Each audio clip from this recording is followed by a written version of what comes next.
Hello! Magandang wala yata akong ilaw. So after dark na siguro itong episode na to, no. Sa nung mga nakaraang taon, 'di ba? Marami nag-leak na audio. So, yung mga magagandang audio na nilik, inalabas na ni MG nung isang araw. Or kahapon, sorry. Kahapon yata. O nung isang araw. So ito yung isa nun. Dito ako tawan-tawa dito sa isang sa isang ano na to, sa isang ah sound clip na to. Naman, di ba? Pinipilit niya, boss. Talagang wala daw siyang alam talaga sa mga ginto-ginto. Putang inang yan. Hindi niya daw magagawa sa yun. Yun naman yung inaano niya. Doon siya takot doon sa ginto. Sabi niya, Putang sinisira ina lang kapag- kami. Sinisira lang daw siya. Recorded nga eh. Paano malalaman ng taga-Japan ng ginto? Kaya nga, yun lang ang ano. Ah? Paano ko mapahamak ang nanang ko? Naks. Kaya, Putang inang yan. Ang hayop na yan. Papapat yung putang inang yan. Papapat yung putang inang yan. Papapat yung putang inang yan. Nako, Diyos ko, grabe to mga ka-hombre ko. Mabigat ho ito, ha? Wow, this is very stressful! Ihanda mo katawan lupa. Gusto ko yung ano, yung part na yung kung paano siya binuo. Tutumbungin kita. tigas Putang kasi ina. ng ulo niya. Hindi niya alam. Baka mamaya nire-record siya ng mga taga-Japan.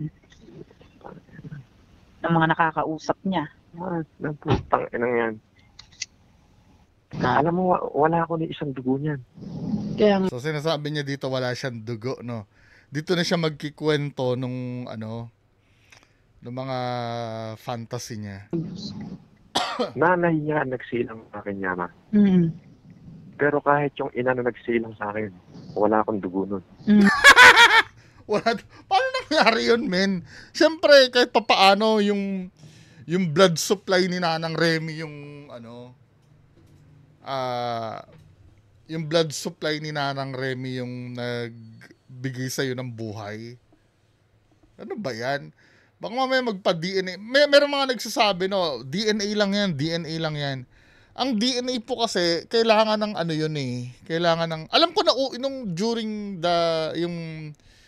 yung hearing ba o trial ng kaso niyan, ang source ko kasi nung dati si Jack Patty.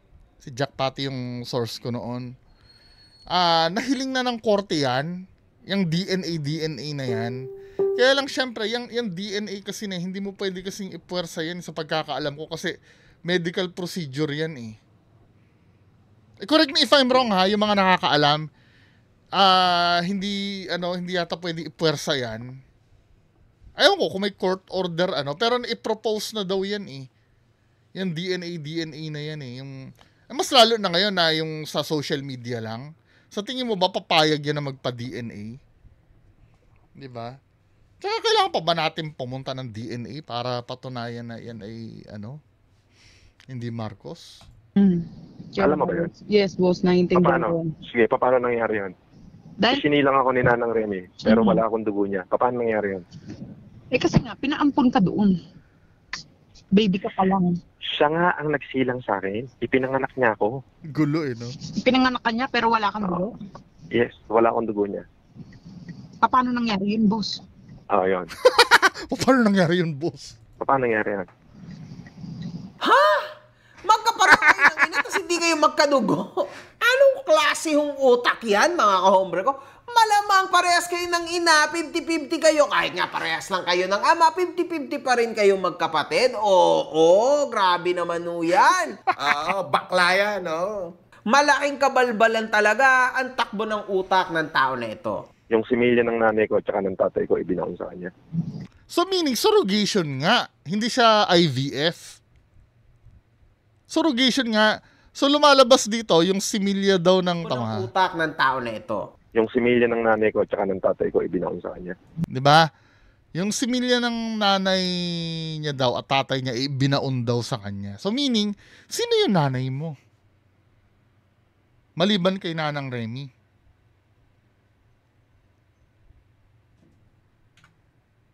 Takbo ng utak ng tao na ito. Yung similya ng nanay ko at saka ng tatay ko, ibinaon sa kanya. similya ng nanay niya daw at tatay niya ay ibinaon daw sa kanya. Yun ang sabi niya. So, surrogation talaga. Hindi siya IVF. Sabi kasi ni Attorney Him, IVF eh. Well, sa sobrang tagal na nitong istorya na to, 'di ba? Nakakalimutan na rin yung details na ang pagkakaalam namin yung similya ni Pacifico tinurok sa kanya kay Nanang Remy. Yung pala, may tinutukoy pa yung nanay at tatay niya. So IVF, kailan ba nag-start yung surrogation? Surrogation.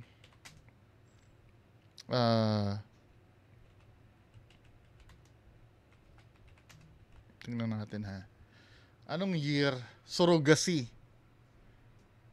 Mid-1980s nangyari oh. Ngayon oh.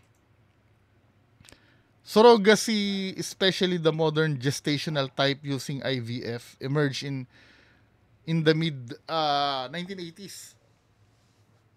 With the first successful gestational surrogacy in the US occurring in 1985. 'Di ba?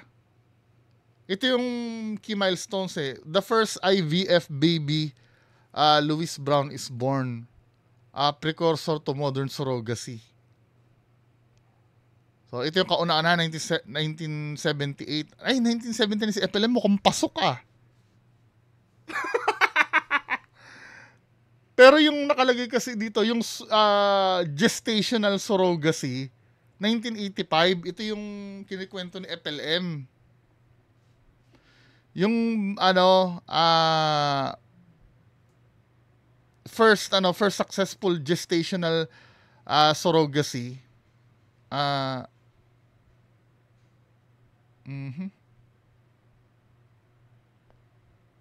na nangyari sa US 1985. The Baby M case in the US highlights surrogacy's legal and ethical complexities. Diba?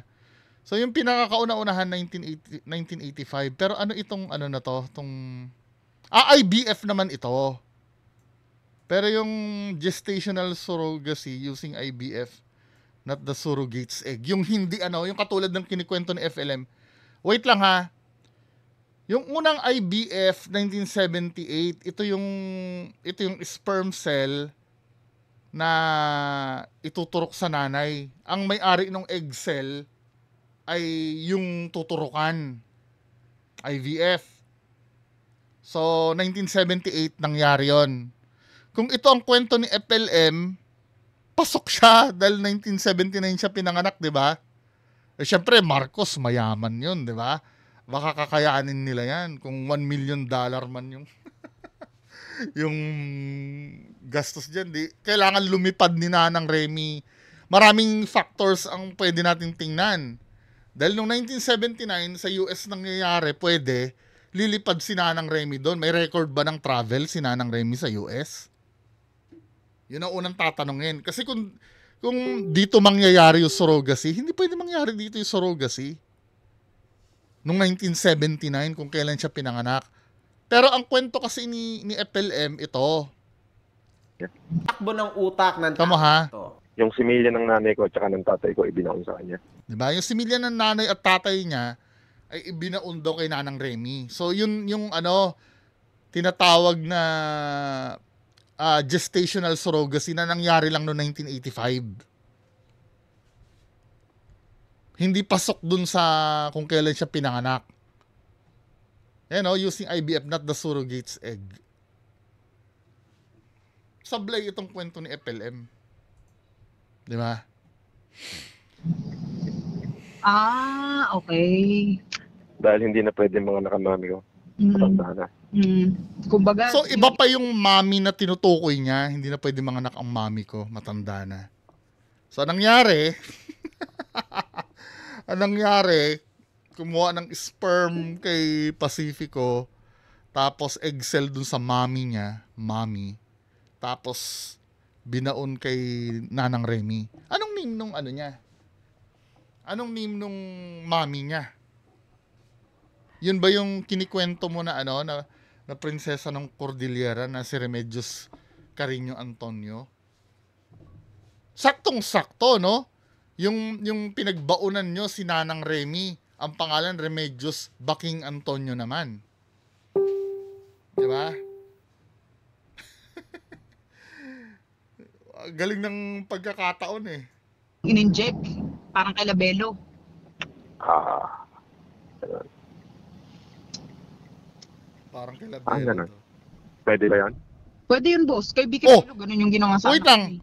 Pwede ba yun? Ba't mo tatanong nangyari nga sa'yo? Di ba? Ganun. Ganun. Pwede ba yan? Pwede yun, boss. Kay Vicky Bello, ganun yung ginawa sa anak niya. Inano sa ibang babae. Yung in-inject doon sa ibang babae. Kasi, Pwede palang mangyari yan. oh, Kinuwento mo na nangyari sa'yo eh, tapos sasabihin mo pwede palang mangyari yon. Ano ba? pwede. Pero hindi, yan nanang ko. Yan ang nagsilang sa akin eh. Diyos ko, mga kahombre ko. Yan na naman ho tayo sa fantasy world ni Norman Gusgusin, mga kahombre ko. Wala na pong labis, walang kulang. Fantasy po yan. Kasi sigurado, mga kahombre ko, nung mga panahon na yon, yan ho, katakot-takot na napakagrabing mahal po niyan. Mga Oo, 1970s eh. kahombre ko, sobrang mahal niyan. No? Hanggang ngayon nga, mahal po yan na gawin. So for sure, 1,000,000% sure ako, hindi nila afford yan dati. Sure talaga yan, lalo na ngayon. Diyos ko, Lord. Pasipiko eh. Kaya. Si Pasipiko ang gagawa eh. Mangutang lang siya kay kapatid niya, di ba? Kay Ferdinand Marcos. Kaya. Alam mo ba na putang inabuhay ng napakaharaming tao ang nakasalalay doon sa mga pinagsasabi niya ni Ed? Kaya nga, kaso ngayon, pagkausap mo naman siya, todo ano siya, kaso may recorded nga. Paulit-ulit tong sinasabi ni Norman Gusgusin, mga kahombre ko. Mukhang sadyang napakabigat ng argumento na to. Baka nga ho siya, yung Wonder Boy. Spiritual Wonder Boy. Anyway, skip tayo dito sa isang recording. Ito, matagal na rin kumalat At ito walang eh. impormasyon na kumakalat kung sino naglabas ito. Pero nakapost din po ito in public. So, we are just reacting, mga kahombre ko. Kapatid ko si Bongo. Ito naman yung version na kapatid niya si Bongbong Marcos. Tapos, si Pacifico lang daw ang pumirma. Pero ang pumirma ng birth certificate ko si Pacifico Edwin Marcos. Yung kapatid. Si Bongo, kapatid mo, Anak ako ni Ferdinand Marcos senior. Senior. Kay Doña Remedios Carino Antonio. Yung prinsesa ng Cordillera. Bakit bossing? Dito nang galing yung yung kantsaw kay Nanang Remy na prinsesa ng Cordillera eh. Ang pumirma ng birth certificate ko si Pacifico. Ibig sabihin sa firma lang siya. Pero sa biological father, Si Ferdinand Marcos. si Ferdinand Marcos. Ang tatay ko. Makikita ho talaga natin, no? Na pinipilit niya at pinupukaw niya ang interes ng taong kausap niya na siya raw ay kapatid ni Presidente Bongbong Marcos. Tarantado! At ang pumirma nga lang ng birth certificate niya ay si Pacifico Edralin Marcos, mga kahombre ko. Tanga! Kaya ganyan ako katapang. They stole the name that's supposed to be mine. Yung ibig sabihin, Nanay ko dapat ang talagang asawa ni Presidente Marcos, hindi. Nanay daw niya ang talagang asawa. Tapos, hindi daw si Imelda. Kaya nga sabi niya Si Don Isabelo Antonio, asawa ni Doña Maria Carino. Ang anak nila, si Doña Remedios Carino Antonio, yung aking ina. Si Don Mariano Marcos, mahirap lang yan. Tauhan niya ng Don Isabelo Antonio. Si Doña Josefa Edralin, ang talagang may pera. Magkukumadro yan. Pero yan, bossing. Nagkasundo sila. Dapat, ang unang anak na panganay na lalaki ni Don Mariano at ni Doña Josefa, ikaasal sa unang anak na panganay ni Don Isabelo Antonio Ano no? Teleserye eh. at saka ni Doña Maria Carino. Si Doña Maria Carino, kapatid ni Mateo Carino, yung chief lane ng buong Cordillera. Yung tinatawag na meron tayo sa ating konstitusyon na Mateo Carino Doctrine. Meron tayo yan. Kahit itype mo sa Google, Mateo Carino Doctrine. Pag sinabing doctrine, batas sa Republika ng Pilipinas. Makikita mo sa Google yan, Mateo Carino Doctrine. Mateo Carino kasi. Doctrine, nasa Google yan, Mateo Carino Doctrine. Mukhang wala po kahit isang porsyento, kahit isang butil na DNA na naiwan si Ferdinand Or that is... At saka parang yung tangkad niya, no? Marcos Sr., sorry, pero para sa akin, yan ang opinion ko. Ferdinand Marcos Sr., pwede siguro. Nanay ko, kapanganak ka lang eh. Nag-guess mo? Nag-aaral lang nanay ko sa UP. Pag-graduate na, University of Baguio. University of Baguio daw, si Nanang Remy. Si Ferdinand Marcos, Speaker of the House na. Nagkaroon ng Miss Manila. Si Imelda yun eh. Miss Manila. Nagalaw ni Makoy sa Imelda. Hanggang sa binlockmail na ng Romualdez si Marcos. Lumuhod si Ferdinand Marcos. Kaya pala, Pakinggan mo na. Pag nagkikwento kasi yan, wag mong i-interrupt, mawawala yung ano niya, yung script niya. Ferdinand Marcos sa lolo ko, sa Lolo Belo. Tinawag ni Lolo Belo si Berong Bulag. Yung Berong Bulag, yun yung pinaka-leader ng Balaha. Tauhan ng Lolo Jose, ng Lolo Belo. Lumuhod si Ferdinand Marcos kay Lolo Belo. Ang sabi niya, Amang, Isip. when I undertook the experiment, I know I had to pay the price. Kasi nag-experiment siya kay Imelda. Tinira niya si Imelda. Ngayon, Dito mo malalaman na ito ay kabulshitan, mga kababayan ko. Alam niyo kung bakit? Hindi ka pa naisisilang nung panahon na yon, pero alam na alam mo verbatim yung sinabi ni Ferdinand Marcos sa lolo mo. 'Di ba? Nagkikwento ka as if nandun ka, pati yung pagluhod, pati yung ano. 'Di ba, men? Doon pa nga lang medyo bullshit na ito eh. nabigla yung mga Antonio at Carino. Puro mandirigma yan. Si Doña Maria Carino, may-ari ng buong Cordillera yan. Ay katabi ng Cordillera, Ilocos Norte. Katabi lang yan. Magkatabi lang yan. Pagbaba mo ng bundok, Ilocos na. Kapag ng Ilocos yan. Magkumadre yung lola ko at saka si Doña Josefa Edrali. Kaya pala Sandali. Sige. Pag ini-interrupt siya, nagagalit. Anyway, mga kababayan ko, di ba? Kung gusto nyong mapakinggan yung buo nito, makikita lang natin dito na meron tayong sapat na rason para hindi agad-agad maniwala kay FLM sa dinami-dami ng mga istoryang binitiwan, di ba? Hindi, let's be fair, no? May mga times na nagsasabi ng totoo. Pero mahirap kasi eh. Mahirap na kasing panghawakan yung ano niya, yung words niya eh. Na nagsasabi siya ng totoo,